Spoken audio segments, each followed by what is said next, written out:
రంగయ్య ఏమో అప్పుడు ఇంట్లో పడుకుంటుండగా గోడ దూకి దొంగలు అతని మీదకి దాడికి దిగారు.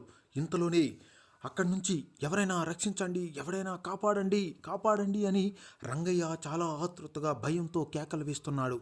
అయితే రంగయ్య ఊరి చివరన ఉండడం వలన ఎవరు ఆవిడికి పలకట్లేదు, ఎవరు ఆయనకి సపోర్ట్ చేయడం లేదు. అలాంటి టైంలో ఆయనకి ఏం చేయాలో పాలుపోవడం లేదు. అప్పుడే అతనికి తన ఇంటి ముందున్న కుక్కపిల్ల గుర్తుకు వచ్చింది.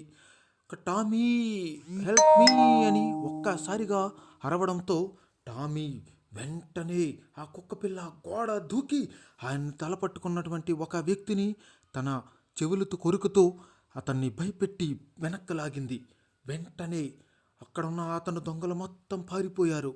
అప్పుడు ఆ అన్నం పెట్టినందుకు ఆ కుక్కతో విశ్వాసంగా ఉన్నందుకు రంగయ్య చాలా సంతోషించి అప్పటి నుంచి రంగయ్య ఆ కుక్క ఒకే ఇంట్లో ఒక దోస్తులుగా మెలగడం మొదలుపెట్టారు.